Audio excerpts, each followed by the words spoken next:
Capítulo 1. O sacerdote que desapareceu. Quando o homem abandona seu altar, a família continua existindo, mas deixa de ser conduzida. Gênesis capítulo 2, versículo 15. Tomou, pois, o Senhor Deus ao homem e o colocou no jardim do Éden para cultivar e guardar. O que acontece quando o sacerdote desaparece? O que acontece quando um homem cumpre todas as suas obrigações, mas deixa de lado justamente a missão para a qual foi chamado? E se a maior fragilidade de muitos lares não estiver na falta de amor, de sustento ou de dedicação ao trabalho? E se a verdadeira crise nascer na ausência de direção espiritual? Essa talvez seja uma das tragédias mais silenciosas do nosso tempo.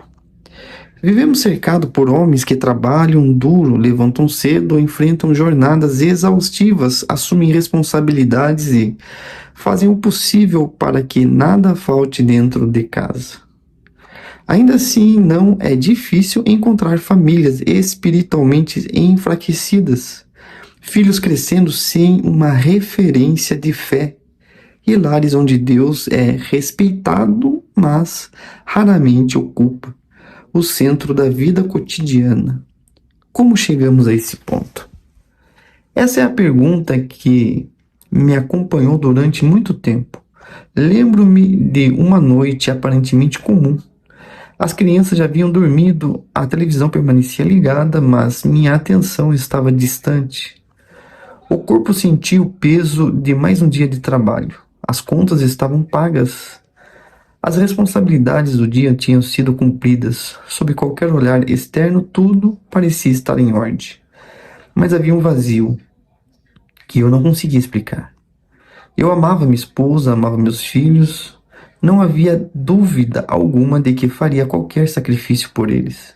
Mas, mesmo assim, uma inquietação persistia em meu coração, como uma voz silenciosa lembrando que algo essencial estava ficando para trás. Com o passar do tempo, precisei admitir uma verdade que não era confortável. Eu estava presente dentro de casa, mas não conduzia espiritualmente. Essa percepção me desarmou. Eu sabia trabalhar, sabia resolver problemas, assumir responsabilidades e enfrentar dificuldades. Aprendi a prover, a proteger e a cuidar de muitas coisas. Mas ninguém havia me ensinado a exercer o sacerdócio no meu próprio lar. Quando comecei a conversar com outros homens, percebi que essa não era uma experiência isolada. Milhares vivem exatamente a mesma realidade. São homens íntegros, dedicados à família, comprometidos com suas responsabilidades, mas que carregam muitas vezes sem conseguir colocar em palavras a sensação de terem sido chamados para algo maior do que apenas sustentar uma casa. Foram chamados para conduzi-la. O chamado que nasceu no Éden. Para compreender essa crise, precisamos retornar ao início da história. Não ao Sinai, não ao tabernáculo. Precisamos voltar ao jardim. Gênesis capítulo 2, versículo 15 declara: Tomou, pois, o Senhor Deus ao homem e o colocou no jardim do Éden, para o cultivar e guardar. À primeira vista, esse texto parece descrever apenas uma tarefa que Adão deveria desempenhar. Um homem trabalhando na terra que Deus lhe entregou.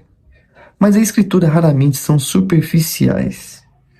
Por trás dessas palavras existe uma profundidade que passa desapercebida por muitos leitores. O verbo hebraico abad significa trabalhar, servir e também ministrar. Já chamar carrega a ideia de guardar, proteger, vigiar e preservar. Esses mesmos termos reaparecem mais tarde para descrever as funções exercidas pelos sacerdotes no tabernáculo. Isso muda completamente nossa percepção do texto. Antes que existisse um sacerdócio formal, Deus já havia confiado ao homem uma responsabilidade sacerdotal. Adão não recebeu apenas uma ocupação, recebeu uma missão. O jardim não era simplesmente um lugar bonito para ser cultivado. Era o ambiente onde Deus manifestava sua presença e mantinha comunhão com o homem.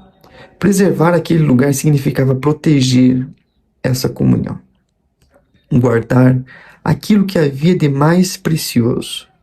O primeiro chamado do homem não foi profissional, não foi espiritual. Antes de existir carreira, havia vocação. Antes de existir mercado, havia altar. Antes de Deus pedir produtividade, confiou ao homem a responsabilidade de preservar um relacionamento.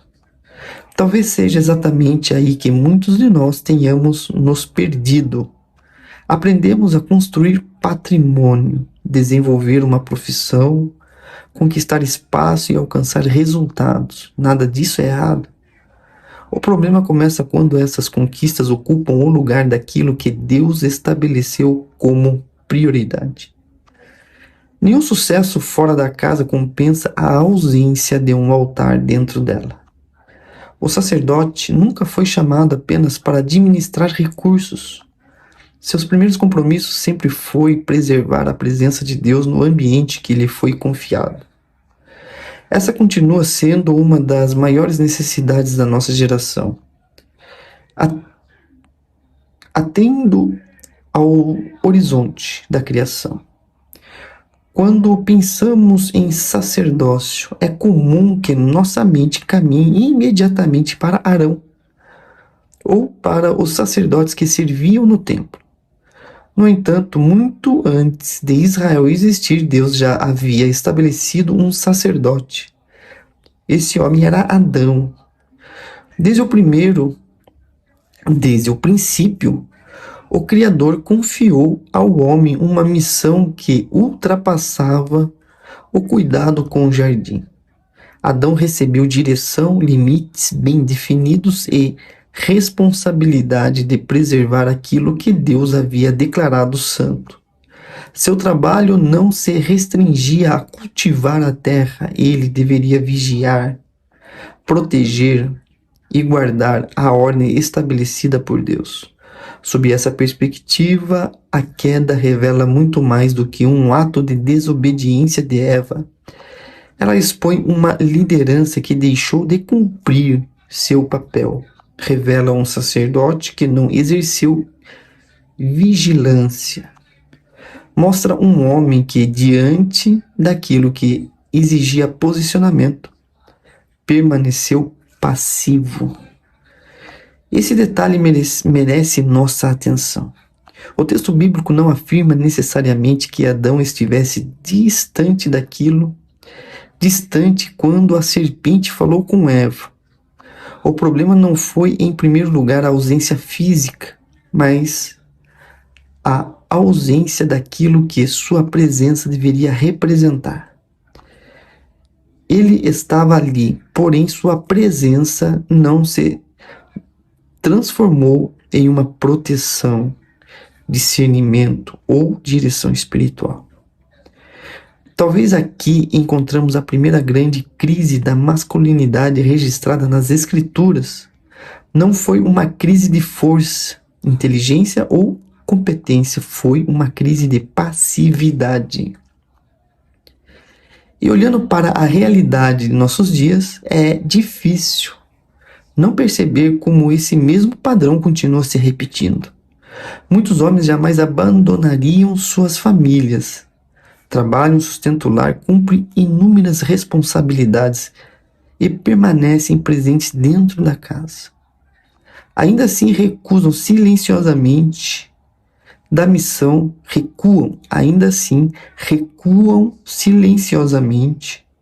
missão espiritual que Deus lhe confiou. Deixar de conduzir, de disciplinar, de ensinar a palavra, de orar com a família e de exercer a influência de que deveria nascer de uma vida rendida ao Senhor. O cenário do Éden continua ecoando através das gerações. Sempre que o sacerdote se cala, outras vozes ocupam o espaço que ele deixou vazio. A queda também nos ajuda a compreender por que essa realidade insiste em atravessar os séculos. A questão não está apenas no comportamento humano, mas em algo muito mais profundo. O pecado atingiu o coração. Depois da queda, o homem não perdeu completamente a capacidade de amar a Deus. O que aconteceu foi ainda mais sutil. Seu coração passou a resistir naturalmente ao governo do Criador. A natureza caída deseja autonomia, prefere determinar seus próprios caminhos, busca controlar a própria existência e quase sempre evita o peso da responsabilidade. Foi exatamente isso que aconteceu no Éden. Quando Deus chamou Adão para prestar contas, ele apontou para Eva. Eva, por sua vez, apontou para a serpente. Diante do confronto divino, ninguém assumiu imediatamente a própria responsabilidade. Essa inclinação continua viva no coração humano. É muito mais fácil encontrar um culpado do que reconhecer a própria participação. Transferir a culpa parece aliviar a consciência por alguns instantes, mas jamais produz transformação. A restauração começa quando um homem abandona a pergunta: quem foi o culpado? E passa a fazer outra, infinitamente mais transformadora: o que Deus espera de mim? É nesse momento que a mudança realmente tem início. Toda restauração espiritual nasce quando a responsabilidade ocupa o lugar da culpa transferida. É ali que um homem deixa de viver como vítima da circunstância e volta a caminhar como sacerdote diante de Deus. O sacerdócio restaurado em Cristo. A boa notícia é que a história não termina em Gênesis capítulo 3. A queda marcou profundamente a humanidade, mas jamais encerrou o propósito de Deus. Desde o princípio, a narrativa das Escrituras aponta para um Deus que não abandona aquilo que criou. Pelo contrário, ele entra na história para restaurar o que o pecado tentou destruir. É justamente nessa perspectiva que o Novo Testamento revela Jesus como o verdadeiro e perfeito sacerdote. Onde Adão fracassou, Cristo permaneceu firme. Onde o primeiro homem cedeu à sedução da tentação, o Filho de Deus respondeu com obediência inabalável. Onde um trouxe a morte, o outro fez brotar a vida. Onde a comunhão foi rompida, Jesus abriu novamente o caminho para a presença do Pai. Essa verdade transforma completamente a maneira de como enxergamos o sacerdócio dentro do lar. O chamado para conduzir espiritualmente a família nunca esteve apoiado na competência humana. Sua base sempre foi a graça de Deus. Nenhum homem se torna sacerdote da sua casa porque possui força suficiente, maturidade impecável ou domínio absoluto sobre si mesmo. Ele assume esse chamado porque Cristo continua operando em sua vida, moldando o seu caráter e conduzindo seus passos. Quando essa realidade é compreendida, o peso da autossuficiência desaparece. Muitos homens recuam porque acreditam que não são bons o bastante para exercer esta responsabilidade. A sensação de inadequação os convence de que o altar pertence apenas aos mais preparados. Mas basta olhar para as páginas da Bíblia para perceber que Deus nunca escolheu homens perfeitos. Ele escolheu homens que aprenderam a depender dele. Abraão falhou, Moisés falhou, Davi falhou, Pedro falhou. Mesmo assim, Deus não interrompeu sua obra por causa das limitações dele. Pelo contrário, foi justamente em meio às suas fraquezas que sua graça se tornou evidente. O sacerdócio nunca foi sustentado pela perfeição humana. Sempre foi sustentado pela dependência de Deus. Três sinais de que o altar está enfraquecido. Talvez surja uma pergunta sincera. Como perceber que estamos nos afastando do nosso chamado espiritual antes que isso se torne uma crise evidente? Na maioria das vezes, esse afastamento não acontece de uma vez só. Ele começa de forma silenciosa, quase imperceptível. Pequenos sinais aparecem na rotina, revelando que o altar já não ocupa o mesmo lugar de antes. O primeiro sinal é quando as conversas sobre Deus desaparecem do cotidiano da família. A fé continua sendo respeitada, ninguém rejeita abertamente.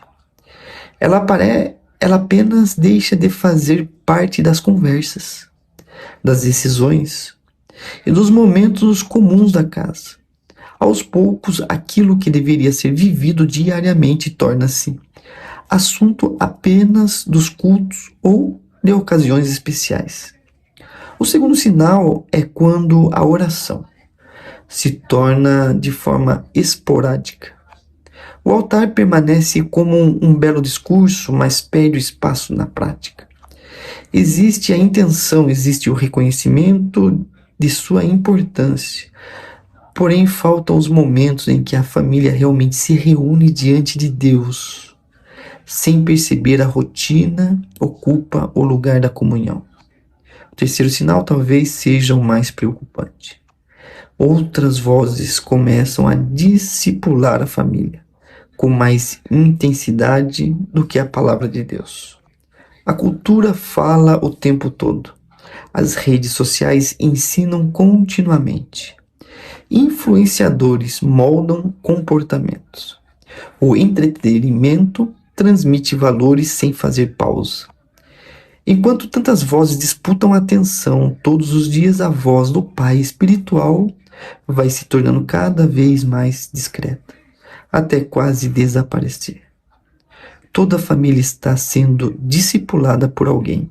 A questão não é se existe um discipulador. A verdadeira pergunta é: quem está ocupando este lugar dentro da sua casa? Uma história de legado. No século XVIII viveu um homem chamado Jonathan Edwards. Pastor, teólogo e pregador, tornou-se uma das vozes mais influentes de sua geração. Ainda assim, o legado mais profundo que deixou não nasceu diante de uma congregação. Foi forjado no ambiente silencioso do lar. Edwards compreendeu uma verdade que muitos homens ainda demoram a descobrir. O primeiro campo missionário confiado a um homem é a sua própria família. Foi ali que ele dedicou seus maiores esforços. Ensinava as escrituras aos filhos, cultivava momentos de devoção, promovia conversas que conduziam o coração para Deus e construía uma casa onde a fé não era limitada ao culto de domingo. A presença do Senhor fazia parte daquelas refeições, das decisões, das alegrias e dos desafios cotidianos. Os anos passaram. Pesquisadores acompanhavam centenas de seus descendentes e encontravam, entre eles, pastores missionários, professores, escritores e líderes que exerceram influência significativa em diferentes áreas da sociedade. Gerações inteiras foram alcançadas por um legado iniciado muito antes de qualquer reconhecimento público. Nada disso aconteceu porque Jonathan Edwards fosse um homem perfeito. A diferença estava em outra direção. Ele entendeu que o legado espiritual começa a ser construído muito antes de se tornar visível. Cada oração feita em favor dos filhos, cada conversa conduzida com sabedoria, cada decisão tomada com temor a Deus, cada gesto de fé, cada escolha marcada pela integridade. Tudo isso transforma-se em semente. E há algo extraordinário nas sementes. Durante muito tempo, parece não produzir resultado algum. Permanece escondida sob o solo, sob a superfície, quase imperceptível aos olhos. Ainda assim, continua crescendo silenciosamente, até que um dia revela a vida que sempre estiveram formando. A crise da nossa geração. Talvez a maior crise enfrentada pelos homens da nossa geração não seja financeira nem intelectual. Vivemos na época que maior acesso ao conhecimento nunca tivemos. Vivemos na época de maior acesso ao conhecimento. Nunca tivemos tantos recursos à disposição. Nunca contamos com tantas ferramentas para aprender, produzir e nos desenvolver. Mesmo assim, uma pobreza tem se espalhado dentro dos lares, a ausência de direção espiritual. Estamos cercados de informação, mas crescemos. Estamos cercados de informação, mas carecemos de formação. Consumimos conteúdo em abundância, enquanto as convicções se tornam cada vez mais rasas. Mantemos-nos ocupados o tempo todo, mas nossa presença dentro de casa se torna cada vez mais escassa. Muitos homens aprenderam a negociar, administrar a empresa, construir patrimônios e alcançar resultados profissionais. Poucos, porém, foram preparados para conduzir espiritualmente aqueles que mais amam. Essa constatação não pretende condenar ninguém. Ela nos desperta, porque Deus nunca procurou homens extraordinários, sempre procurou homens disponíveis. Homens dispostos a reconstruir o altar, antes de buscar reconhecimento. Homens que escolham servir em vez de controlar. Homens que assumam a responsabilidade antes de procurar culpados. É desse tipo de homem que nasce famílias fortalecidas, e são famílias assim que, com o passar do tempo, transformam gerações. O convite que permanece. Talvez, ao chegar até essas páginas, você se veja olhando para trás. A memória costuma nos levar a lugares que preferimos esquecer. Quem sabe venham à mente oportunidades que escaparam pelas mãos, decisões adiadas ou responsabilidades que ficaram pelo caminho. Talvez você se recorde das vezes em que deveria ter assumido a liderança, mas escolheu recuar. Das ocasiões em que uma palavra poderia ter encorajado, corrigido ou protegido alguém e o silêncio falou mais alto. Ou ainda, dos momentos em que sua presença era necessária, mas a omissão ocupou o lugar do compromisso. Se esse retrato se parece, ainda que em parte, com a sua história, guarde essa verdade no coração. O Evangelho nunca foi apenas uma mensagem de perdão. Ele anuncia algo muito maior, fala de restauração. Deus tem o prazer de reconstruir o que aos olhos humanos parece irrecuperável. Aquilo que julgamos perdido não representa um limite para a sua graça. Pedro conheceu o peso do fracasso, mas também experimentou a alegria da restauração. Davi caiu profundamente e ainda assim foi alcançado pela misericórdia de Deus. João Marcos desistiu no meio da caminhada, porém recebeu uma nova oportunidade. As Escrituras não escondem as falhas de seus personagens. Pelo contrário, apresentam uma sucessão de homens imperfeitos sustentado pela perfeita graça de Deus. Essa talvez seja uma das maiores demonstrações da esperança que o Evangelho oferece. Deus não escreve histórias apenas com pessoas que nunca erraram, mas com homens que aceitaram voltar para Ele. Por isso, este capítulo não foi escrito para aumentar o peso da culpa sobre seus ombros. Seu propósito é outro. É um chamado para voltar. Voltar ao altar, voltar à presença, voltar à missão, voltar ao chamado de um dia. Voltar ao chamado que um dia aqueceu o coração. Porque mesmo quando o sacerdote se cala, se afasta ou desaparece, Deus continua chamando. Sua voz permanece firme, paciente e cheia de graça, esperando apenas que alguém decida responder. O confronto. Antes de avançar para o próximo capítulo, permita-se alguns instantes de silêncio. Imagine seus filhos acompanhando sua filha. Imagine seus filhos acompanhando sua vida pelos próximos 20 anos. Eles não ouvirão suas pregações, não lerão os livros que você escreveu, não terão acesso às explicações que daria para justificar suas escolhas. Observarão sua rotina, a maneira como você trata sua esposa, as prioridades que orientam suas decisões, a forma como reage às pressões, o respeito que demonstra pelas pessoas, a intimidade que cultiva ou deixa de cultivar com Deus. Agora faça a si mesmo uma pergunta difícil, mas inevitável. Ao contemplarem sua vida, que conclusão seus filhos chegariam sobre quem Deus é? Poucas perguntas têm o poder de nos confrontar com tanta profundidade. Afinal, o sacerdócio dentro do lar raramente é estabelecido pelas palavras que pronunciamos. Ela se revela dia após dia na vida que escolhemos viver. No fim das contas, nossos filhos acreditarão muito mais no Deus que enxergarem em nós do que naquele sobre o qual apenas ouvirem falar. Para refletir. Em quais áreas da minha vida tenho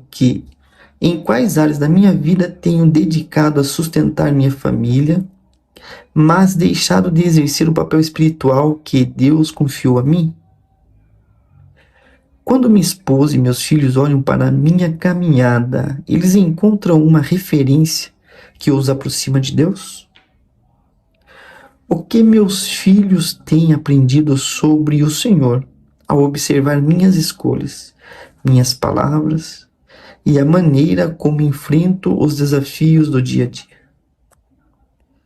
Se hoje minha história fosse interrompida, que herança espiritual permaneceria na vida daqueles que caminham ao meu lado?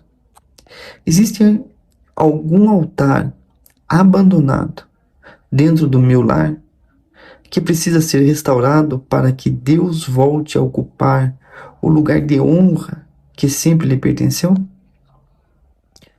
Para praticar esta semana, reserve um momento para orar com sua esposa ao menos uma vez durante a semana. Ore com seus filhos, conduza-os à confiança e à dependência de Deus. Separe um tempo para ler a palavra em família, ainda que seja um pequeno trecho. Inicie de forma intencional uma conversa que desperte reflexões espirituais dentro do seu lar. Pergunte à sua família com sinceridade: como posso ajudá-los a se aproximarem mais de Deus? Identifique uma área da sua vida em que Deus está chamando você a assumir, com mais coragem e fidelidade, a responsabilidade espiritual pelo seu lar.